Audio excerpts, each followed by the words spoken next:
I was born in Lahore. I'm one of Midnight's children of partition. The decoration part of it was concerned for Rashtrapati Bhavan. I was determined that I would use khadi. Khadi was the Gandhiji's weapon for freedom.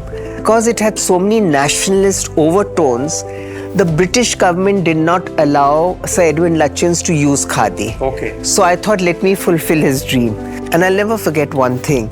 You know, for his office, when I was asked to do, that time the Prime Minister was Shri Rajiv Gandhi. And he said, I want you to keep two things in mind. One, that you're designing not for anyone personally, but for the Prime Minister of India.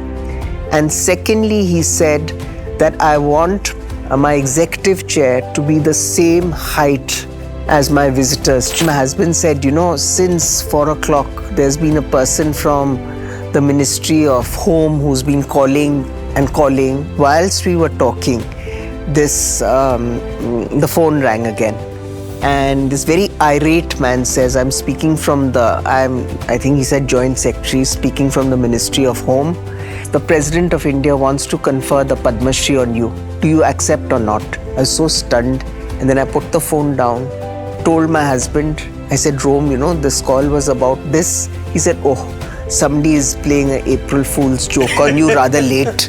मतलब पता नहीं कैसे इस सफ़र की शुरुआत हुई और इस मकाम तक पहुंच गए.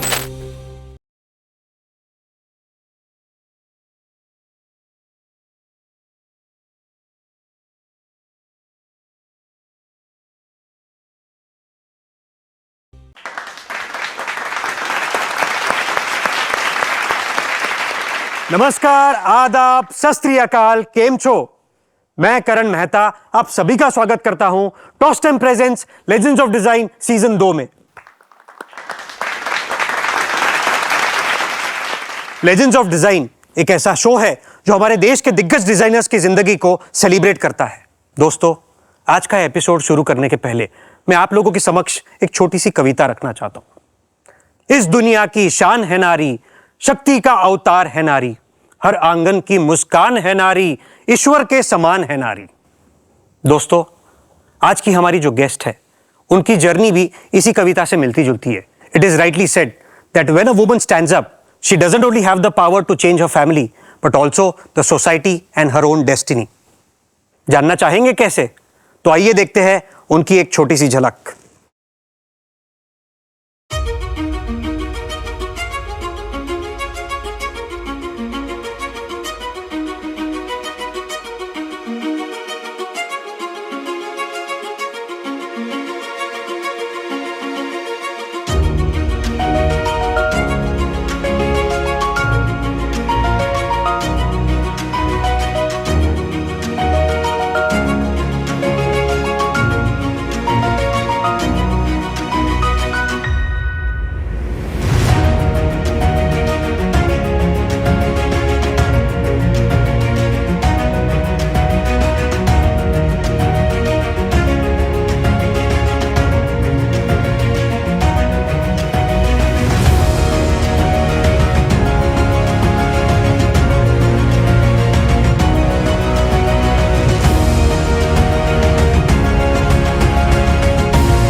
So ladies and gentlemen, may I now call upon the living legend, the trendsetter, designer Sunita Kohli.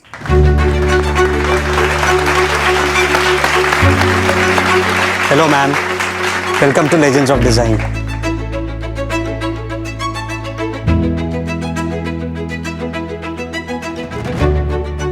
First of all, Sunita ma'am, thank you so much that आप यहाँ पे आए. And we are really humbled and privileged to have you here with us. Thank you so much. Thank you, but I think it's my privilege. Thank you, ma'am. Thank you, ma'am. So, ma'am, we have this amazing bunch of kids in our audience who are future interior designers, future architects. So, let's begin the conversation. Ma'am, first of all, we would like to know how was your childhood, where were you born, and how did interior design happen? Well, interior design happened very serendipitously. Okay. I was born in Lahore. I'm one of Midnight's children of partition, and I grew up in Lucknow. I think interior design happened because of the parents I had and the fact that I grew up in a place like Lucknow. Okay. And of course, during my time, during my age when I was young, there was no such thing known as a profession of interior design, because everybody, you could either be a teacher, you could be in the IAS, or you could be a lawyer. There were very, very few options. So as I said, my profession happened serendipitously. It was unplanned, but I'm glad it found me, because now I've been working in this profession for 52 years. Wow. That's amazing.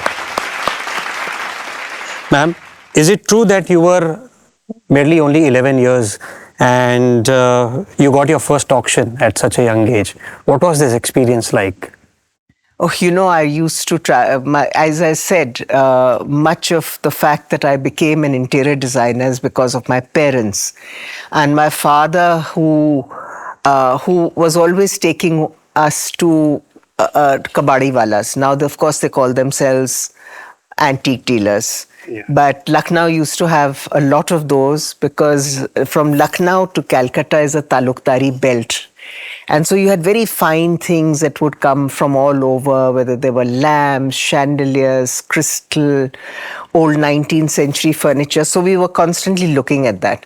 And there's a very famous hotel called Kapoor Hotel, yes, in Hazrat Ganj. And as you know, the name Hazrat Ganj is from Begum Hazrat Mahal, who was the first man or woman freedom fighter of India.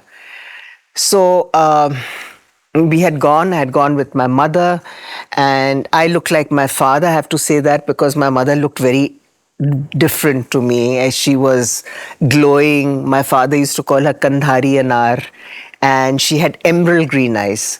So in one of the items that you could see before was a string of emerald pearls, emerald beads. My father said, "Isn't that lovely? Because it matches your mother's eyes." So when the auction had started and there were various things that were being bid for, and suddenly this thing, my father had left to go to excuse himself, and suddenly this string of emeralds was being auctioned. So I got so nervous that, I said my father wanted this for my mother and he's gone off. So I put my hand up. And I was a very tall 11-year-old. I mean, the chap should have known that I was not an adult and I was 11. And my mother said, "Put your hand down, put your hand down." In any case, I put it up again. So it was then gone. And I had bid for it and got it.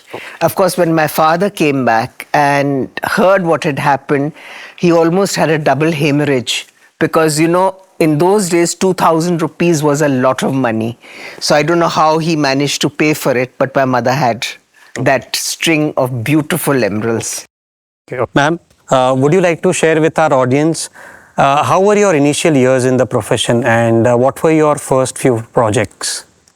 Well, before my first few years, I actually began life teaching in college in Loreto Convent. Yes. And Lucknow, as I said, is where I belong.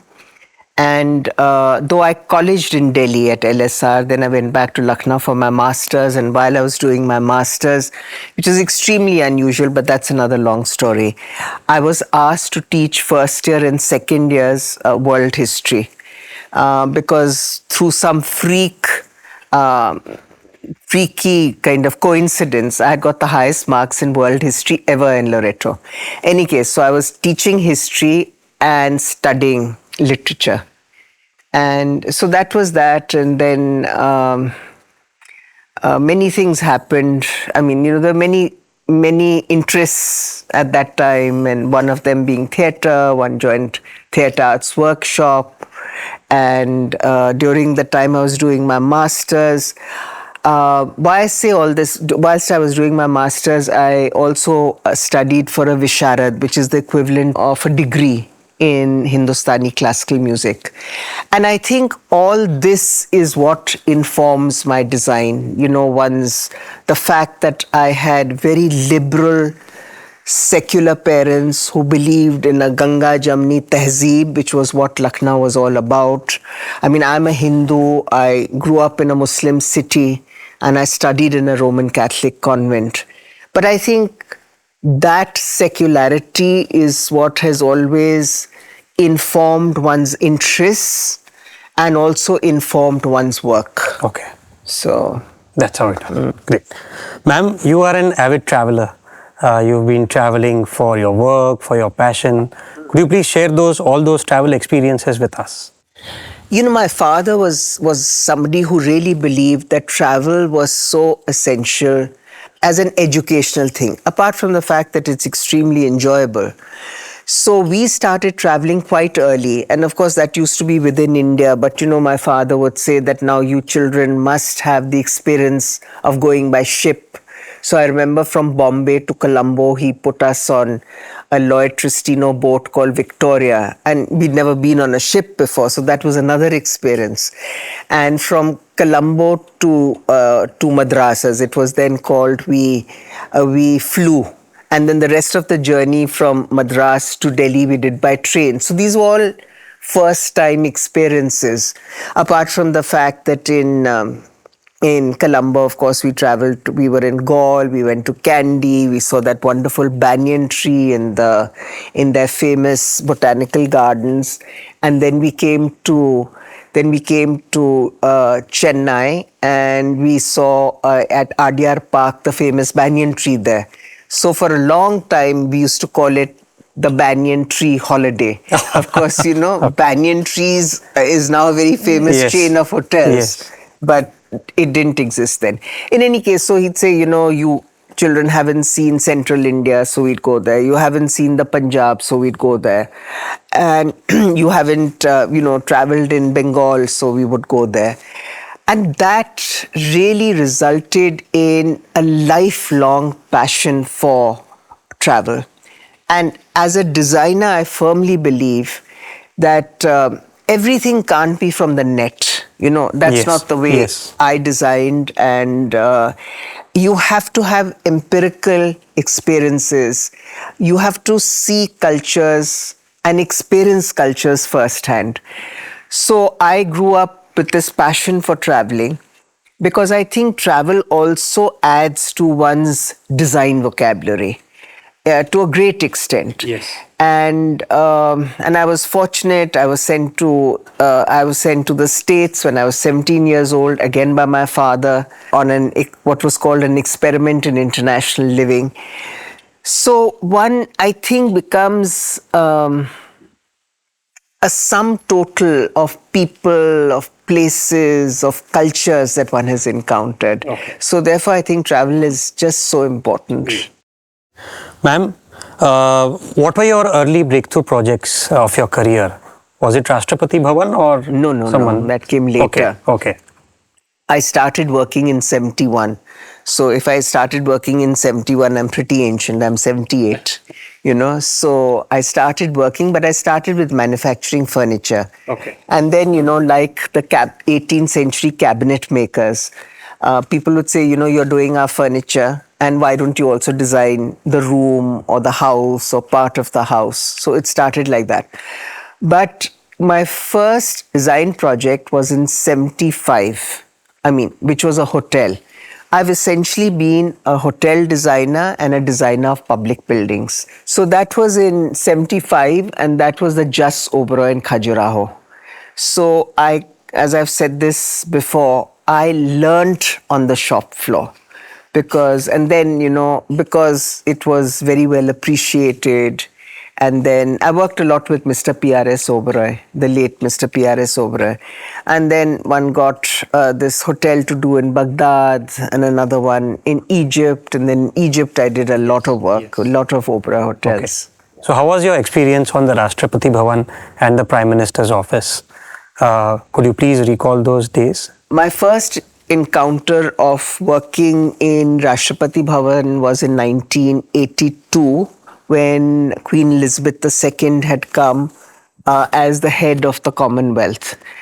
And so we were asked to do Hyderabad House, which is where the Prime Minister always entertains, and some public rooms in Rashtrapati Bhavan. Okay.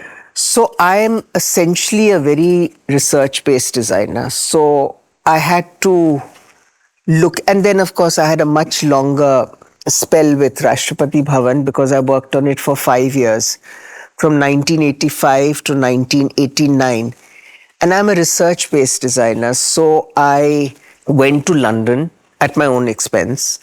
I went to the Royal Institute of British Architects where his drawings of New Delhi were housed. And as you know that at the time when Sir Edwin Lutyens was asked to do New Delhi, he was the greatest living British architect. And as they say of him that every gentleman of means wanted his manor house to be designed by him and the gardens to be designed by Gertrude Jekyll. So in any case, so Rashtrapati Bhavan is the apotheosis of his very illustrious career. Okay. And one is fortunate that one could work at it, but I believe that to be a good architectural conservationist, you have to so do your work that in 2 years' time, nobody should know that there has been the intervention of a designer or of an architect. Okay. That's a different approach to how one designs hotels, because hotels you create, you know. Yes. So, I mean, it was, then I came back to Rashtrapati Bhavan again in 2005 and then 2012 for the visit of President Obama. They asked me to come back. Ma'am, what measures did you took for, redeveloping or rather restoring such heritage properties? Was there a drastic change or what was the brief? The brief was to conserve the building and to decorate it. So, conserve the building, the stone, the architecture. One went according to very conventional and tested methods. I have to tell you that I'm self-taught. So, because I'd also worked on a PhD in literature. But you can apply the same methods of research. And there's a methodology in that research. So this is what I had done. When you design, when you can't say design, because to my mind, you must follow what the original architect had done. And so your interventions have to be very, very judicious, very carefully thought through, so that, as I said, later, nobody will even know what you'd actually done, though you have done so much in the building.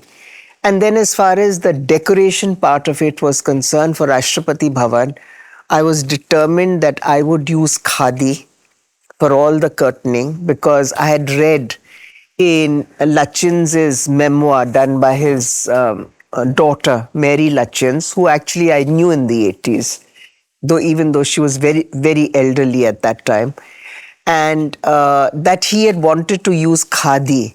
But because khadi at his time, now we are talking about 1913, 1912, 1913. And so, and Rashtrapati Bhavan got officially opened in 1930. So at that time, there was such a movement for independence. So, and khadi was Gandhiji's weapon for, freedom. For freedom. So because it had so many nationalist overtones, the British government did not allow Sir Edwin Lutyens to use khadi. Okay. So I thought, let me fulfill his dream. Correct. So all the curtains are hand woven, they're khadi, and wherever the sofa materials are, I used only handmade fabrics, because I think we have such a rich heritage of textiles. So I wanted to showcase that, and that is the great house in India. Yes, you know, absolutely. I mean, it's also the residence Yes, of the yes, yes. of the president. So, and everything that I used was by master weavers who had won the President's Award. All the artifacts I used, whether they were reproductions of Chola bronzes made in Swami Malai, but all these people had won the President's Prize for excellence. So I thought they must be seen in Rashtrapati Bhavan. So great. that was my approach.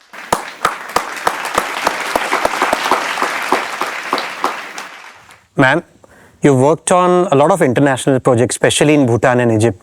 Well, I've been very fortunate, and I actually feel deeply honored that I was asked to design the Parliament building in Bhutan, which became a totally new experience for me and a new area of research, because when I started in 88, long before anybody in this room was born, obviously, that Bhutan was an unknown entity. Nobody knew what was Bhutan.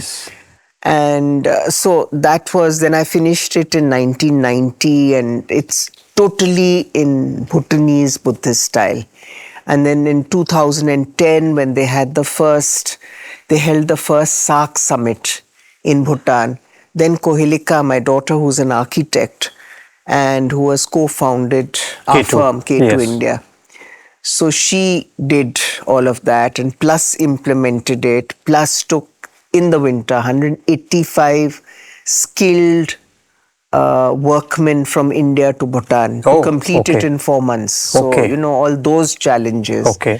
But every challenge, I think, teaches one something, you know, and the more challenging the situation, you come out of it, I think, having learned something very substantial. So that was Bhutan. It's the most beauteous country. I mean, it's I think the Shangri-La of the world. And it's very beautiful. And then Egypt, which is a country I fell in love with. Of course, on my first trip, I thought, pata nahi, ab dobara se aaye na aaye. So I just traveled up and down Egypt, you know, from Alexandria to Aswan, and then into the Sinai Peninsula. I went to St. Catherine's Monastery, which is 5th century and which still has the burning bush, the original burning bush from the Bible, still burning, and all of that. Little realizing that I would actually go to Egypt 60 times because of the amount of projects I did there. And I have to say that, you know, one is always as good as one's last project. I have always maintained. So it's only when project one would be completed, I guess, appreciated and things, that then the next one would come and the next one would come. So Egypt has been it's a beautiful country, lovely people, like also in Bhutan, the people are so lovely. And Egypt is another great culture, like India. Of course, you know, I do not think there is another culture like India. Only because I don't say it chauvinistically, ke, you know, hamara desh hai to sabse, you know, mahan. No, it's not that. I say it because we are the only continuous culture in the world. I mean, if one is, little children recite the Gayatri Mantra, but just that if a child knows the Gayatri Mantra and is reciting it, it's being recited in the same way that it was done 5,000 years ago. You know, अब इस किस्म का ठहराव और इस किस्म कहीं नहीं है और कहीं नहीं है. And the diversity. And of course, the amazing diversity. So your young people, you all should pray that we never become a homogeneous country. Absolutely. You know, we must maintain our diversity. And we must also respect our diversity. That is the greatness of this country. आप उसको मिटा के कुछ कर दो तो it's not going to work. So this is what I think. Absolutely. I may be wrong. Absolutely. Ma'am, you also passionate about academia. You know, you go as a guest lecturer. You are invited at a lot of events. So, would you like to just take us through your experiences? You know, well, as I said, my first job ever was teaching in Loreto Yes. College in Lucknow. And then I guess I've been fortunate that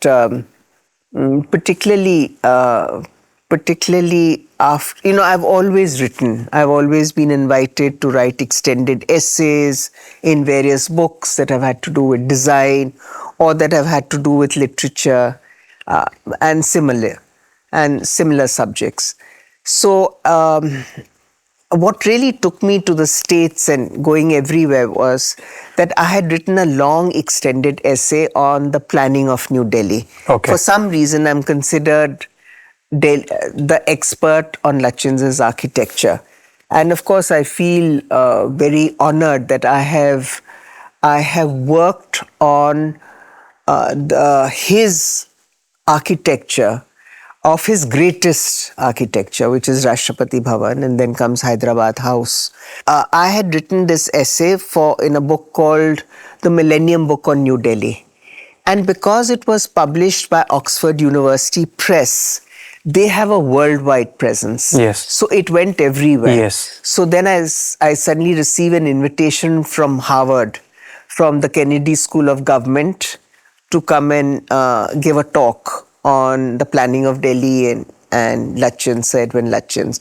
Then I got invited by the National Buildings Museum in Washington, D.C., which is the most visited architectural museum in the world. Then I got invited to Emory University and to Denver College and so many places. Okay. And also to the University of Edinburgh. So sometimes, books have a way of traveling where you can't go, but your book will go. Yes. Or your essay will go. Yeah. So that and, because I've had these diverse interests, so one has spoken, of course, on architecture, design, architectural conservation. I've also given lectures on Mughal jewelry as a statement of empire. Because for the Mughals, there were three things which they like to be identified with and also as symbols of power. One was their architecture, the second was their libraries, and the third was their jewelry.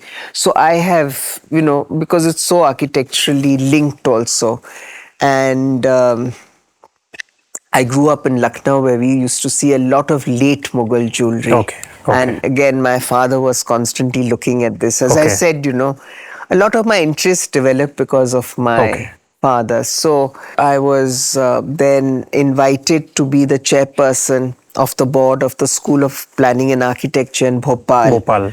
And I felt duly honored because I'm the first woman who was invited to be chairperson of what is called a National Institute of Excellence. This is a term that Parliament uses. It's not my term.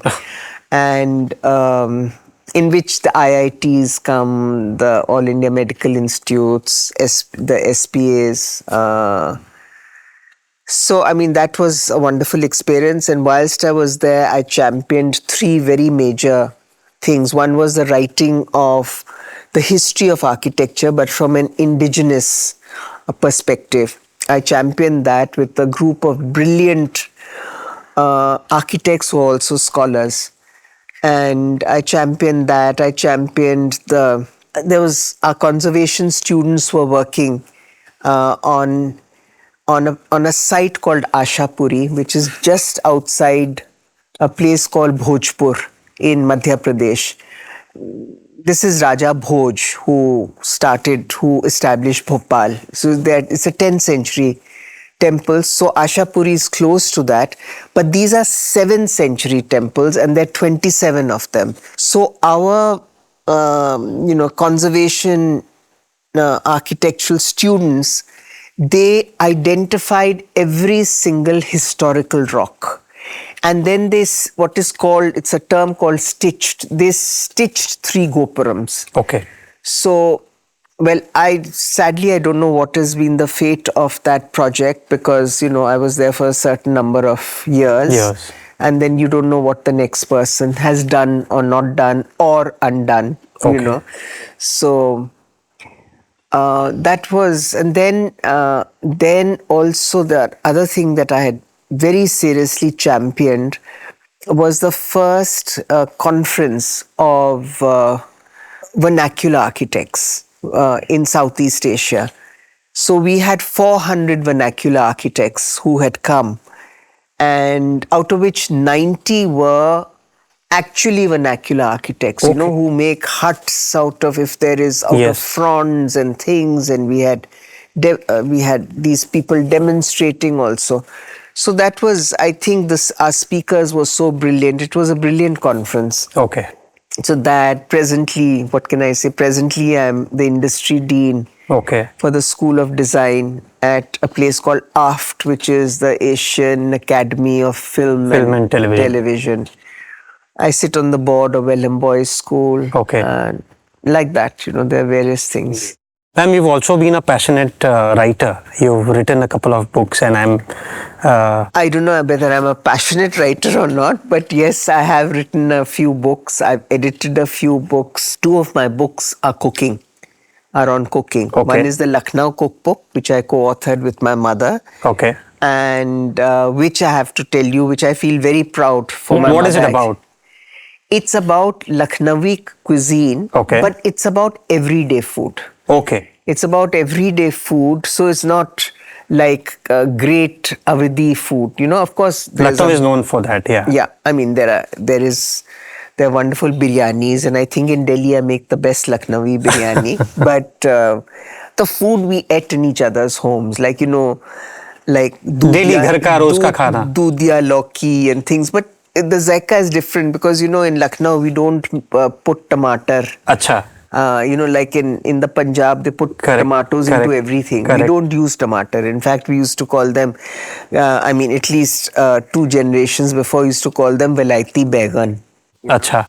So it's that, and because my publisher, David Devidar, had asked me to write a 10,000 word essay on my parents and a note about the book, and my mother had already written 345 recipes, and eventually he only wanted 150 recipes and a 10,000 word essay.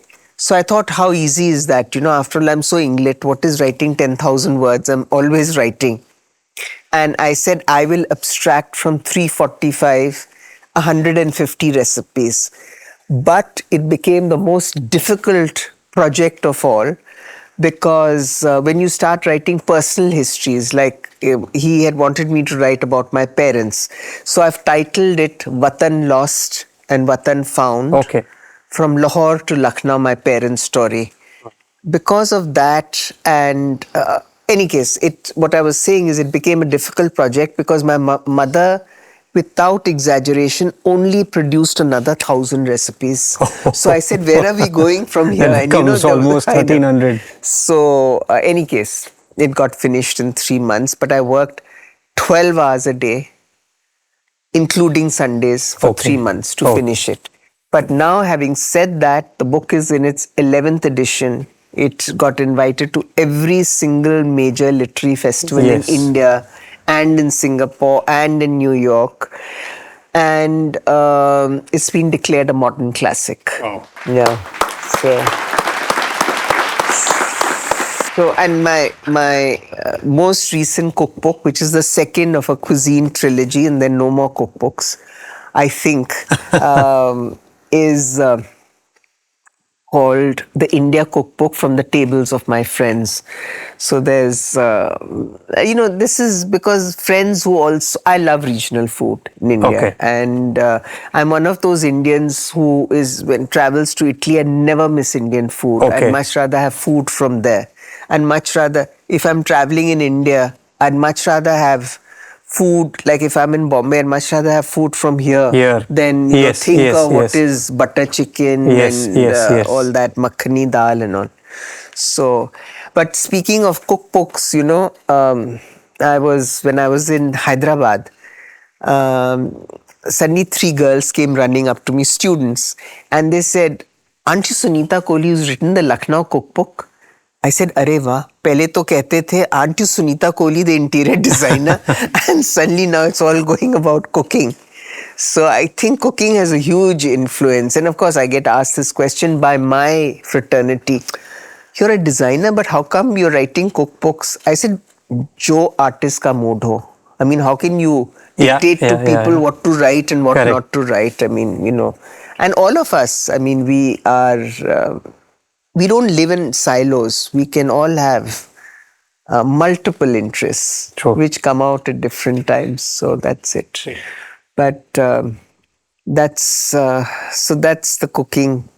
That's the cookbooks. But of course, I have a few more books which are coming out between the end of this year and early next year, which are more related to the field of architecture and archaeology, because I have a book coming out on World Heritage Sites in India, which is a big book.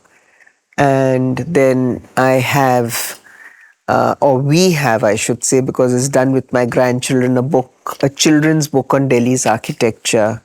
And then there's another book and there's another book. So there are 5-6 books under various stages of production and writing. Ma'am, you mentioned about your travel just a while back. Any special memories during your travel days? Any places of, real importance that really catched your attention? Of so many places have caught one's interest. But there are some places one remembers more than others.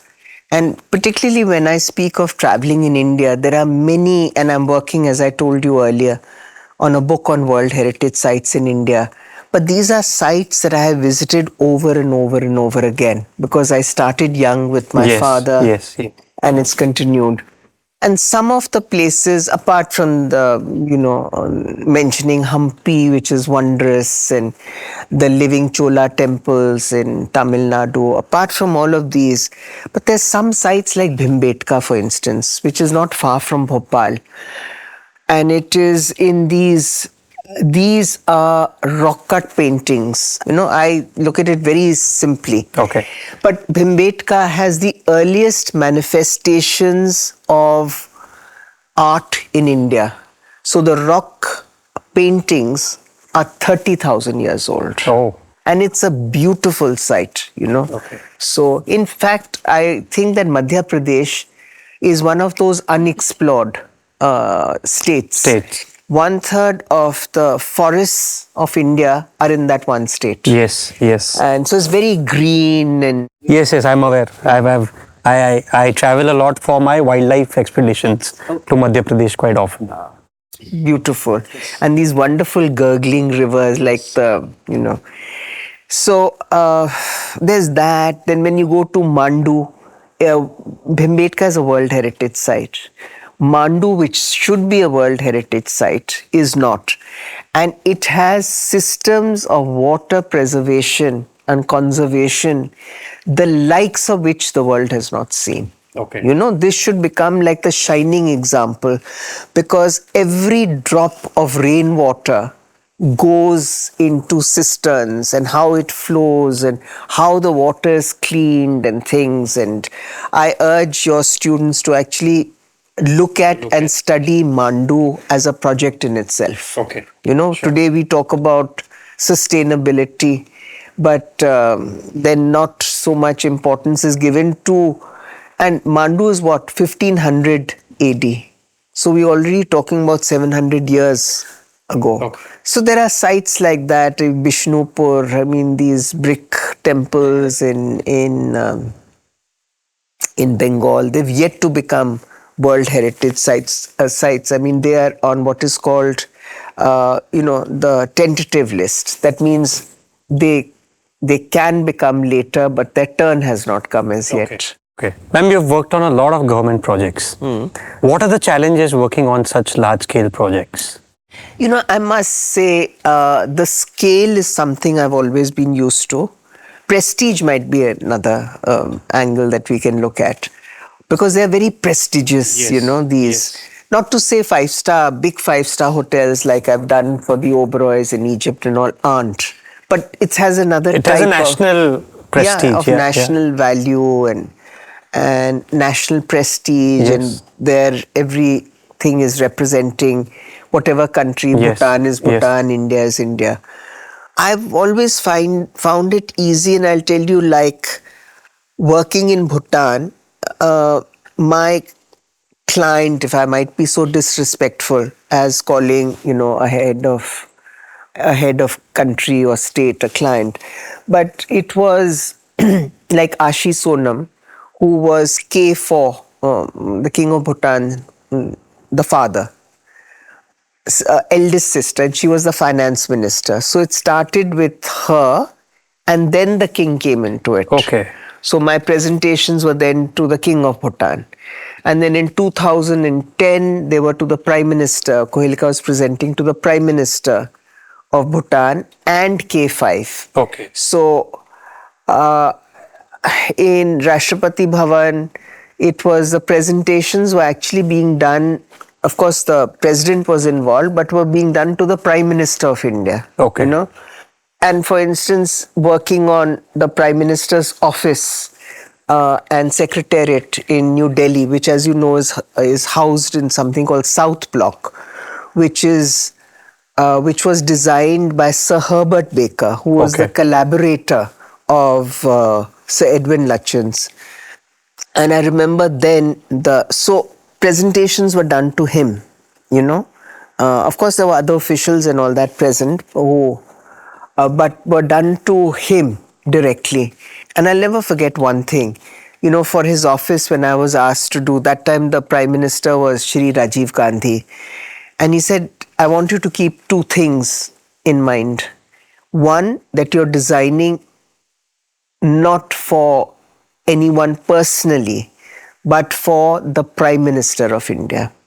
And secondly, he said that I want my chair, my executive chair, to be the same height as my visitors' chairs. Okay. You know, these are very telling things of character and confidence in oneself. Yes. And I guess I must have done something right, because that office is the same through 9 prime ministers. Oh. And still remains. I mean, I haven't been to it for many years, but I see it on television, you know, and it's still got the desk made by me. The arrangement is the same, and everything is there. And so I guess, because, you know, when you design for public buildings like this, one is you keep their purpose, the context in mind, and also that there is a certain longevity in timeless design. So that is what I worked towards. Okay. Ma'am, you're probably the first interior designer of India who's been conferred with the most prestigious Padma Shree. How was that experience with you? Well, I got the Padma Shree in 92. So I wasn't, I mean, that's 30 years ago. Yes. Maybe more than 30 years ago. And of course, it came as a great surprise. I cannot be blasé and say that I have not been deeply, deeply honored. But of course, there's another story how it also came, because I remember, you know, these are always announced on January 26th, Republic Day. And I remember on the 25th, next day was going to be a holiday, and it had been pouring in Delhi. I came back home quite late from my own furniture workshops. And my husband said, you know, since 4 o'clock, there's been a person from the Ministry of Home who's been calling and calling. And so I said, but she's not at home. Us zamane mein cell phone to hota nahi tha. So there was no question of reaching you on a sense. Yeah, or him informing me. In any case, whilst we were talking, the phone rang again. And this very irate man says, I think he said Joint Secretary, speaking from the Ministry of Home. And you have not returned my call. So I said, I'm sorry, I've just returned. And I got your message. So I thought, it's after office hours. And the next day was a holiday. So I thought I'd call you after the 27th. holiday. So he said, no, you see, I have to speak to you because the President of India wants to confer the Padma Shree on you. Do you accept or not? I was so stunned, literally so stunned. Yeah. And apparently they have to do that because some people have also refused. Acha. So for their own political reasons. Okay. So apparently that is a form. So I, of course, what could I say? I said yes. And then I put the phone down. Then I thought, then I told my husband, I said, Rome, this call was about this. He said, oh, somebody is playing an April Fool's joke on you rather late. So that was the end of that. And then I remember we had gone to a dinner. उस जमाने में very few people used to get Padma Shrees and Padma Bhushan. A very small number. Yeah. So उस dinner party में, I remember it was at the Turkish ambassador's house, and he was a brilliant pianist. So after that little concert, so a lot of people were discussing, because we're all from the same kind of, I'm not saying the world of design, but certainly there are people who are creative. So they said, we wonder who will get the Padma Shri this year for. I, of course, kept absolutely quiet. I said, cannot make a fool of myself. If you don't get it tomorrow. First, the saying that I've got this. But in any case, the next day, very early in the morning, 5 o'clock, it's a form that they follow, that there was a telegram. Does anybody remember telegrams? Much before your time, So a telegram came first from the Home Secretary and then from the Home Minister, that the President of India is pleased to confer on you the Padma Shri for contribution to national life in the field of ... I think it's the same format they use for everybody. In any case, it's a deep honor and it's a beautiful ceremony.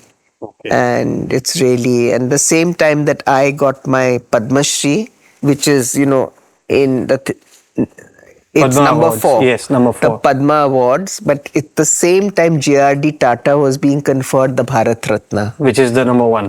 Which is absolutely the on number. the top. Yeah. Okay. Okay, great. Ma'am, there was an unfortunate event which I remember because I watched one interview of yours of Karan Thapar years back.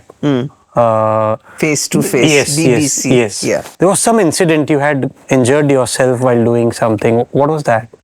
Everybody thought I'd injured myself at a site, but this happened in the house. Okay. I simply fell off a ladder backwards, but I broke or fractured my 4th and my 5th vertebrae. Okay. So life came to a standstill. I'm very fortunate that with the grace of God, I am not paralyzed from my neck down. Of course, it was 3 months in hospital with, screwed skull and all the rest of it. And a year and a half being what they call rehabilitated into walking. But I think I was 52 then when this injury took place. And since then, I think I've always been very aware of mortality. Okay. So aware of mortality. So I don't know how people can plan way into years. You don't know what's going to happen tomorrow. After all, as they say, that life is between 2 parentheses, between birth and death. And your life is what is played out in between. But, and the only certainty at birth is death. Yes. So, but none of us know when, how. Yes. So we just have to pray that we have painless death experience. So yes, but that taught me a lot about never taking life for granted. So one must be grateful for whatever time All one the small has. luxuries that we have in life.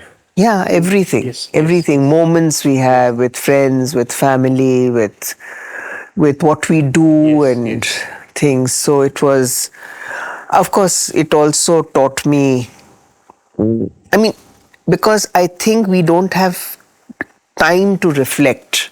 So it also became a period of deep reflection because I was completely immobilized. My skull was screwed and then it had weights. So there was no way of moving. I could only look up at the ceiling. Of course, my family brought me and friends, they brought me paper, soft copies of 20, of Shakespeare's plays. So after university, I reread 26 of Shakespeare's plays Wow. in hospital.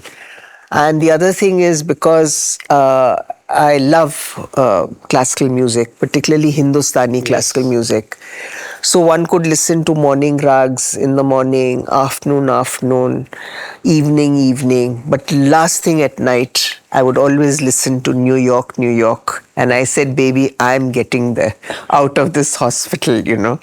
So I said it before in an earlier interview, but that's it. And then, one had so much time for deep conversations with friends. Otherwise, one was always back to back meetings and things. And one really realized that at the end of the day, one has to make time, in a concentrated way and in a concerted way, make time for the things you really want to do and not be part of this. Yes, I belong to the working classes. So I continue to work. But that doesn't mean I haven't created time for other things now. And this is what breaking my neck taught me. Okay. I mean, since we're talking about family, we got an opportunity to interact with few people from your friends and family. Let us hear what they have to talk about you. Well, I hope there won't be surprises. So let's have a look at the AV, please.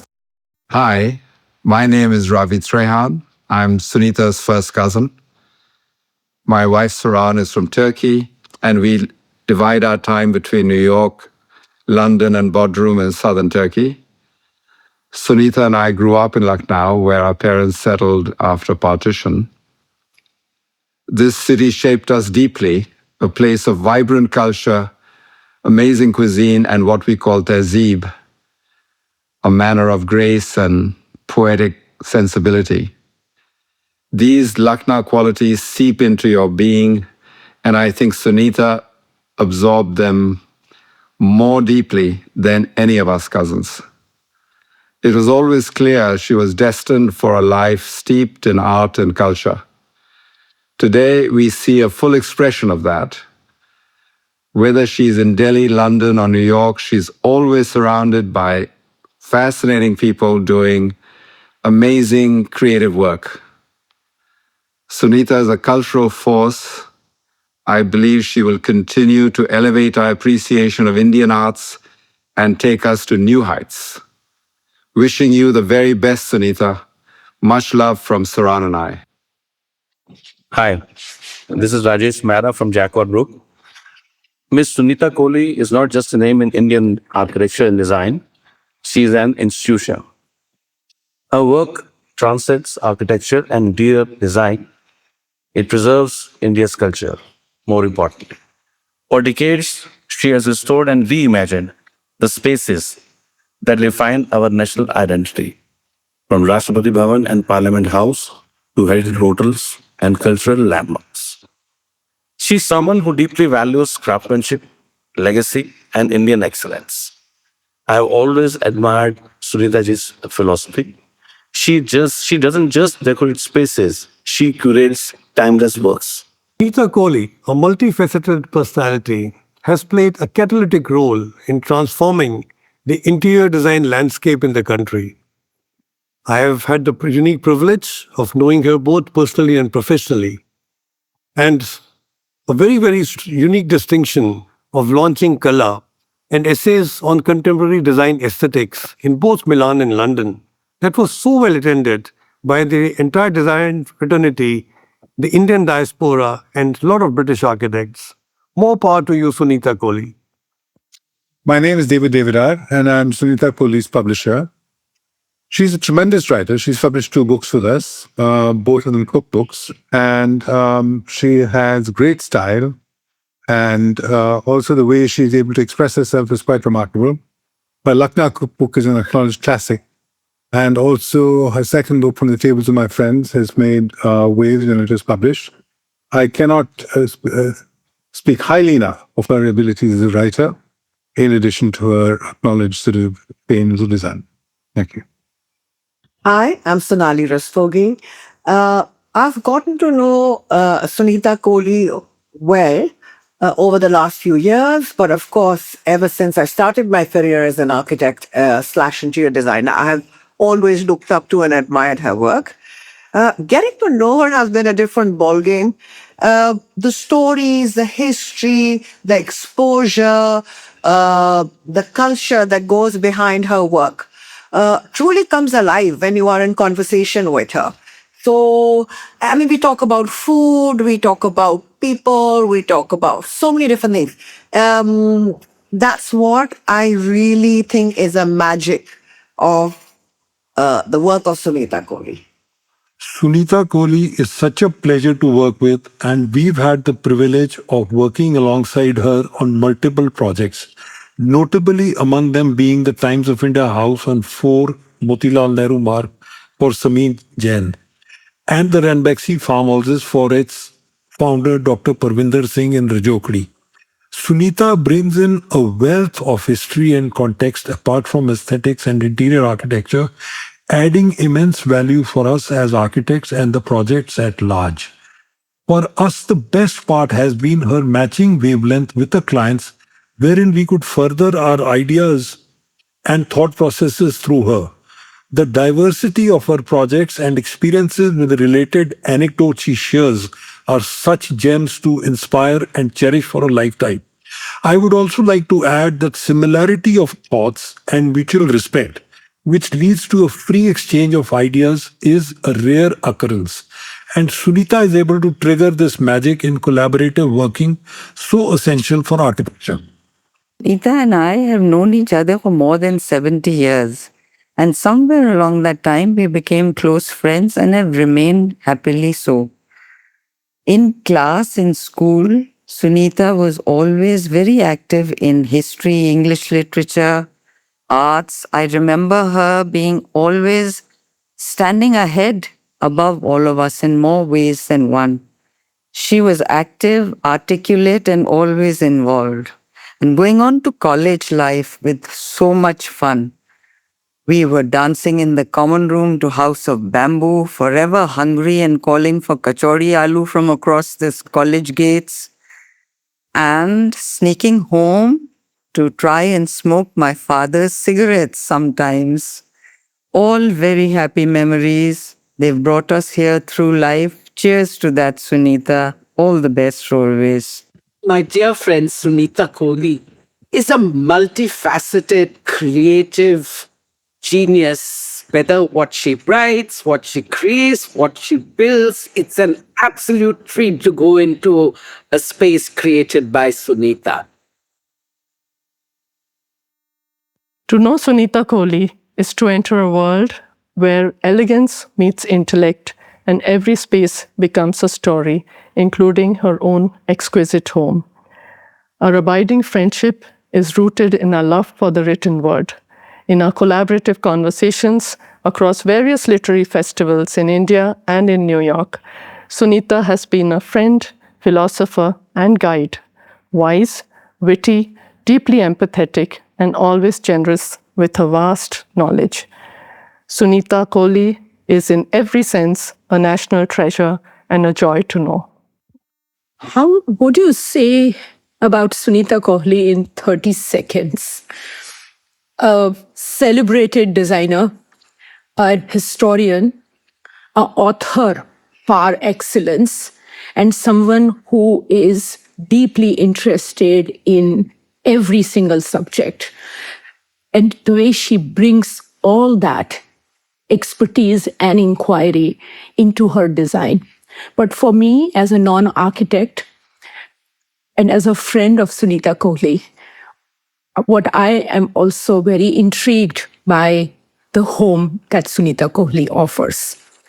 Deep friendships, deep empathy, friends that she has all across the world, the kind of support she lends to each and every one. We've spoken about so many subjects as we talk. But one thing Sunita and Sunita would never speak about is anything negative about anybody. The positivity that she brings to every friendship, every conversation, every piece of her work and to life is something that's truly, truly inspiring. I actually spotted an old archival Karan Thapar video interview and I knew that I had struck gold. A 3-minute film is hardly enough to cover the scope of her life's work. It's just a glimpse. But in honoring her with the Lifetime Achievement Award tonight, I'm hoping it's a small gesture to thank her for the immense contribution she's done, not only to interiors and conservation, but to culture. This is presenting Sunita Kohli. Hi, this is Mridul Pathak Kundu, editor of Elle Decor India, and I've been asked to say a few things about Mrs. Kohli. Oops, I mean Sunita. Please call me Sunita. She always corrects me. This is what I have to say about her, and that too in 30 seconds. I wish you had asked me to write an essay that would have been apt, because 30 seconds is too little. So we've had multiple chances to work together in many years now that I've known each other. But recently we went to her house. She gave us a walkthrough of her beautiful home in Delhi, and the way she has done it, the interiors is absolutely exquisite. Nothing that we have seen so far. All of us were completely mesmerized, and I think the best part was each object tells a story, and what makes it even more special is the way she narrates them. You can get lost there.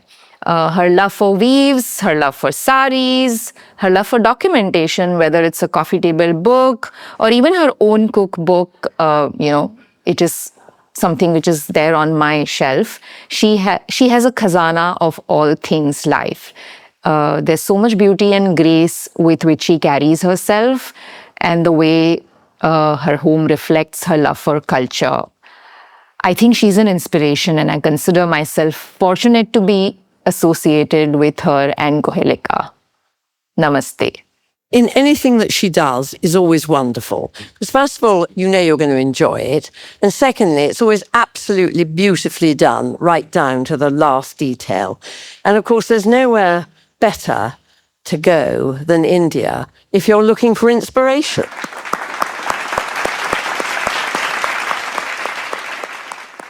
So this segment was powered by Tostem Windows, framing the beauty of living. Sunita ma'am, you've also frequently collaborated with a lot of senior architects, for example, Charles Correa. How were your experiences working with these kind of legends? My experiences have always been very good, because I have always learned something new from them. And I've been fortunate that because I'm an interior designer, so I've worked with architects, and Charles Correa was one of them, because in fact he had proposed me to the British government for the British Council building in Delhi, which is their largest building, largest British council in the world, out of 80 offices. And I think we worked well together. With Charles, one has also sat on what is known as high-powered committees. High-powered doesn't mean that there's high power.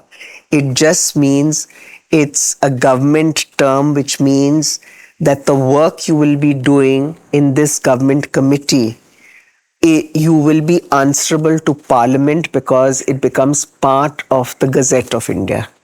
So one has sat on various committees with him for that, for the Raj Bhavans, for Rashtrapati Bhavan, and indeed for North Block, South Block, Parliament House. And then, there are other architects one has worked with, like the late Professor Shahir, and where we worked on the Samadhis in Delhi and also Sri Perambadur, where Prime Minister Rajiv Gandhi was assassinated. So that is so with that, with Mr. Patki, who worked because Vicky Oberoi used to like him a lot, and so a very nice man. So I've been fortunate to work with very pleasant architects. Okay. And it's always, and now one is working with Charles's son-in-law in a new project that one has just started. Rahulji, yeah. That one has just started in Chennai. Okay. And I'm going to be working with him after 30 years. Wow. Last project was in Coimbatore. So, but it's amazing how the years go. Yes, And yes. so I've always enjoyed working, collaborating. Okay. And even now when even in K2 India, there's a lot of teamwork and there's a lot of collaborative work that happens. Okay. Because I really feel that is the future and that is what will get one the best results. Okay. So, I mean, you had asked me earlier, but Naam ke vaste, I am the president of K2 India. Okay. Whereas Kohelika she's the CEO and she's the creative director of the company. Ma'am, we have these amazing kids over here in front of us, and they are eagerly waiting to have their turn and ask you a few questions. Can we interact with them, please? Yes. Who is going for the first question? Hello, ma'am. My name is Ritesh Devagar. I am from West Goa. So my question to you is what is your unique design approach to new project which you acquire for restoration or for conservation? Do you have unique approaches for each project, or it depends on the project which you get? That's a very good question because I don't know whether that is just unique to me, but I can only explain to you what is my process. So once I've been commissioned to do a project, and your question is about conservation projects. So firstly, I must try and acquire knowledge about that project as much as is physically possible. I mean, through books, through travel, all of that. So that is getting to know the context of the project. Then it is very important to know the brief of the project as to what it is going to be used for. And say an example in Hyderabad House, when I worked on it, right from basement up. There's no basement in Hyderabad House, that's Rashtrapati Bhavan. But everything was attended to. So one got, my brief was then from the Prime Minister, was very clear. Every room had to be assigned a purpose. So it wasn't that there was a constant shifting of chairs from one room to the other, because none of all that. So every room, public room, was assigned a purpose for what it would be used for, as also was the approach in Rashtrapati Bhavan. So one, I said contextually, I must know everything. Secondly, I must know who is the architect and know as much as possible about him.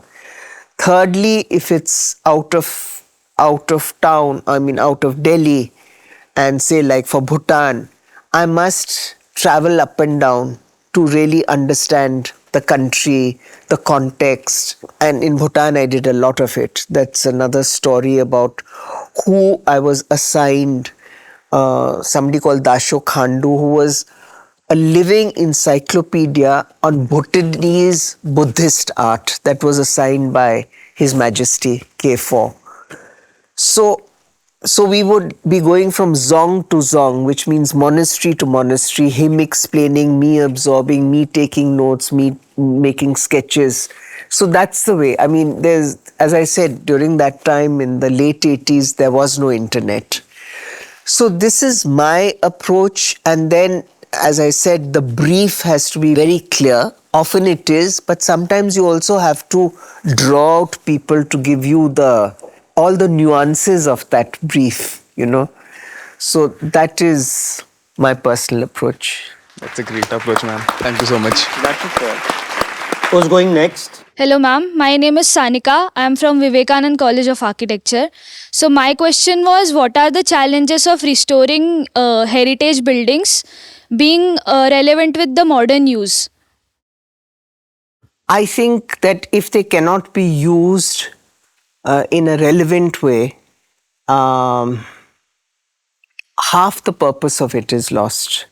And so there always has to be an inventive reuse of that old building for it to remain maintained, conserved, and have a life into the future.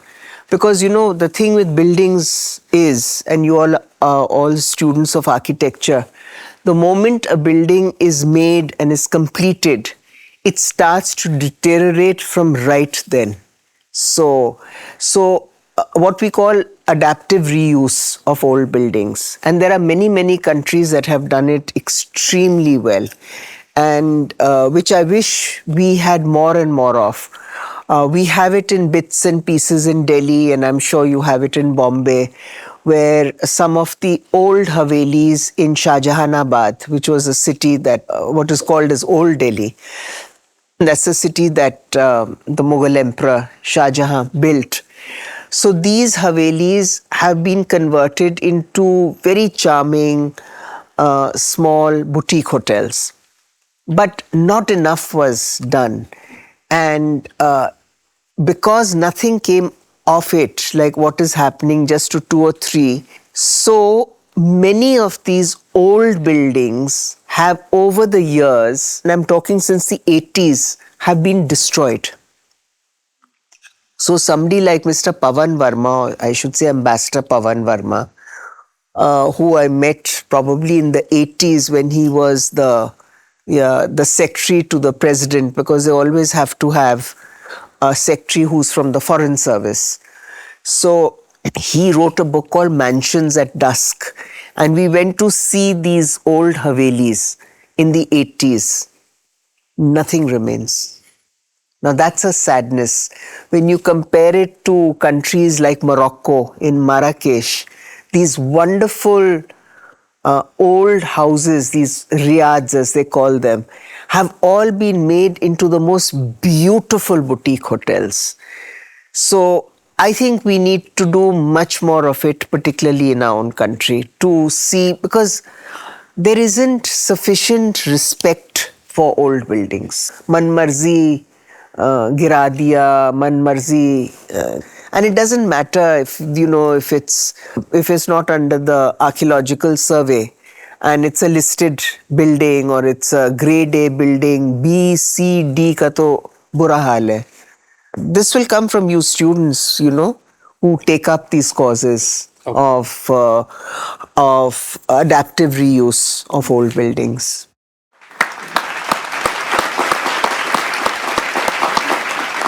Who's going next? I am Mubashir Mullah. I am from Vivekanand College of Architecture. My question is, how would you define Indian design in 21st century?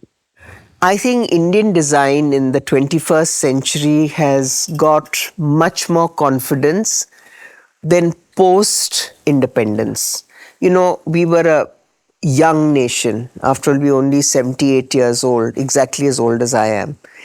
There was such an influence of colonial architecture on one. Not to say that all is bad in colonial architecture at all. I'm not even meaning to suggest that, because India is one of those unique countries that has, people have come in waves and waves and waves into this country, and we have adopted, adapted, and made everything our own.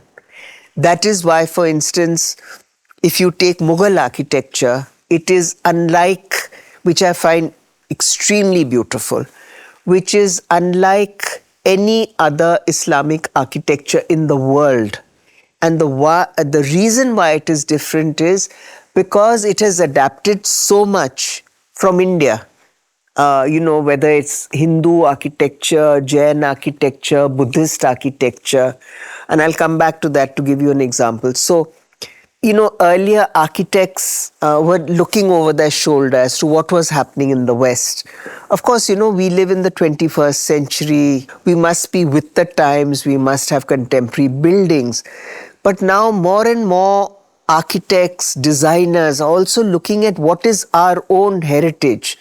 And I'm not saying they're using a mishmash of ethnicity, but they're definitely much more aware of our own crafts, of our own traditions, and how we can use them. And I think that's a wonderful thing. And to get back to even an example like what is considered colonial architecture, say if we take Rashtrapati Bhavan. Now, Rashtrapati Bhavan, as the form of the building, is neoclassical, as we all know. But what did Lutyens do in that building, and why is it considered so unique? Architectural historians have called it, I've referred to it as a double magnificence. Firstly, it was the largest palace built then because it has 360 rooms and loggias. So then, of course, now there are many others that may be larger, and particularly those that have come up in the Middle East. But apart from that, he took neoclassical architecture and he took things that are very Indian and integrated them into the building. For example, I'm sure you have a clear image of Rashtrapati Bhavan in your minds. There are the deep chhajjas. So the chhajjas are from Rajput architecture, the deep chhajjas. Then there is the dome that you see. The dome is taken exactly from Sanchi, which is Buddhist. And the railing is also in sandstone is taken from Sanchi, which is again Buddhist. Then inside, he has used all these fountains in the form of a lotus. That is, of course, a Hindu image. Then, some fountains are in form of a snake and some in conch shells, both which have meaning, in Indian architecture. And most importantly, what he took from Mughal architecture, the color of the building. It is in horizontal bands of red sandstone and buff colored, again, sandstone. And so that he learned from the Mughals that architecture was the most important element that established power in India. Yeah. So when he took these, he established a deep horizontality in the building. And then as a power symbol of this was the favored material of the Mughals. So he took in his time, he took Indian elements. We took a while, and now we are taking Indian elements and recognizing the greatness of our own civilization. But when I say, I hope nobody will get into, as I always say, ethnic mishmash. That is not required in design or in architecture. Thank you. Any more questions? Yes, please. So, hello ma'am, myself Safa Kaskar. So, my question is, what is the role of handcraft furniture while modular furniture is gaining popularity? I don't think any modular furniture can be seen as superior to handcrafted furniture. Modular furniture is a totally different concept. It's used for wardrobes, for kitchens, for vanities, for that sort of thing. But when we speak of, and that too can be handcrafted, but it requires also machinery because you're pasting laminates and things. It's all very essential as part of design and decoration. But handcrafted furniture is a totally different ballgame altogether. You require skilled craftsmen, master craftsmen, master carpenters who will make that. Will not only make that, who understand proportion and the ways of making, say, a chair. A chair is a very difficult thing to make. And many people may think it's easy, but Mies van der Rohe always used to say, the great architect, he always used to say that a chair is almost more difficult to make than to erect a skyscraper. Those are his words. I think that's it. I think you can't compare the two. Both are essential in a residence. Both are essential, but if you're speaking of superiority of furniture, nothing like the handcrafted. Thank you, ma'am. Are we done? Any more questions? Great. Thank you for the lovely session, ma'am. Thank you. Yes. Ma'am, we were talking about awards and recognitions. You recently have been, awarded some prestigious awards in 2025. I was very pleased and surprised that Architectural Digest India gave me a Lifetime Achievement Award for interior design, culture, and the culinary arts. Okay. And it came as a complete surprise when they had the AD 100 awards. Yes. But of course, the editor had conspired with Kohelika. Otherwise, how were they going to get the photographs and everything else? So I only knew something was happening because they asked for an interview. But 1000 log interview ke liye पूछते हैं. Correct. So they didn't say when it's coming out, what. Can we have a 3-minute interview? Okay. So I should have cupped on then. And another one was again for a Lifetime Achievement Award in 2025. And that was for cultural advocacy, I think interior design and conservation. Okay. That was given by this Global Reconnect Summit. Ma'am, your journey has been more than inspiration for all of us over here. I don't know. If you had to sum up your entire journey in just one line, what would that be? My professional journey. Firstly, professionally, I always maintain, and I say it with all humility, I belong to the working classes. So I do not think any journey, if it is considered successful, can happen without hard work. And I think, well, that's not in one word, one sentence, impossible. It's okay. It's okay. Please continue. So I think there is no journey without its trials and tribulations, because life is tough. Yes, yes. Tough for everybody.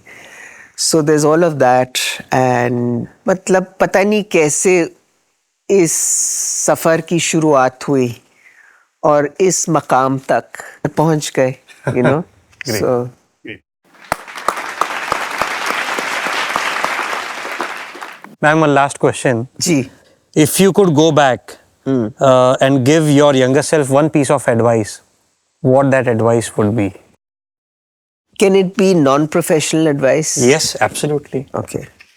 So non-professional advice should be that one should start working on one's muscles at least 30, when one is in one's 30s or 40s, because designing can also be very sedentary. Yes. You work sitting on chairs, laptops for longer. Yeah. And you work within your own mind. Yes. But that's the one piece. I think life has been kind of okay. So there's nothing that I regret. Okay. But this is one thing I think one should have thought of much, much earlier. Okay. And so you won't need massive physiotherapy now. Okay. Which, I mean, this is off the record, but I train every single day. Is it? Yeah. Oh, okay. So, okay. I had to. I had no choice, I had both knee replacements. Acha. So, after that. But I should have learned this much before. Okay. My husband, who was so fit, he always said this, but I kind of never took it quite seriously. Okay. Okay. Thank you, ma'am. Ma'am, thank you so much for this wonderful interview. Thank you. And I'm really honored and really I feel privileged that I could spend those 2-3 hours with you. Thank you once again. No, my pleasure. And before we let you go, we would like to take this opportunity to click a few pictures with you. Of course. Yeah. Can I have the portraits, please?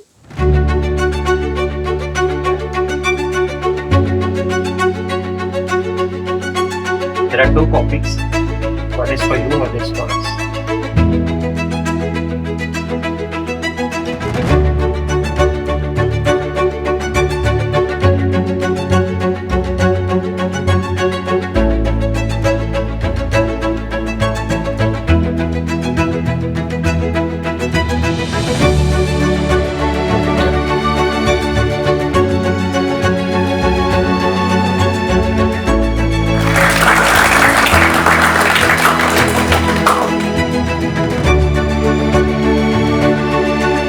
This moment was brought to you by Vox India. मेरा और Sunita ma'am का picture तो हो गया। अगर आप लोगों को भी मैम के साथ फोटो लेने तो आ जाओ। कम कम कम।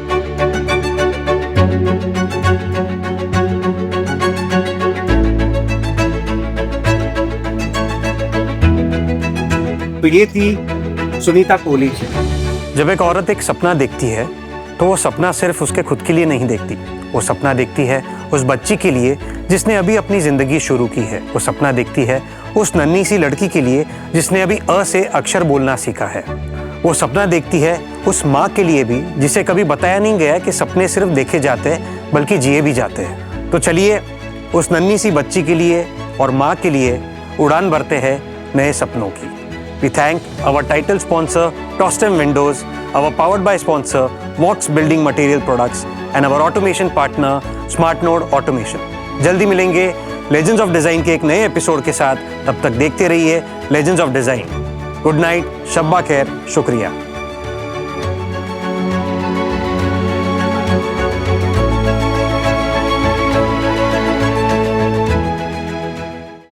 Hi, I have an announcement. दोस्तों, आज के इस सोशल मीडिया के दौर में आइए हम लेके चलते हैं आपको उस जमाने में जहां पे कम्युनिकेशन होता था लेटर्स से। Smart node automation presents letter to legends. आप अपने फेवरेट लेजेंड्स को इस एड्रेस पर खत लिखिए और हम इंश्योर करेंगे कि आपके लेटर्स हम आपके फेवरेट लेजेंड्स तक पहुंचा दें।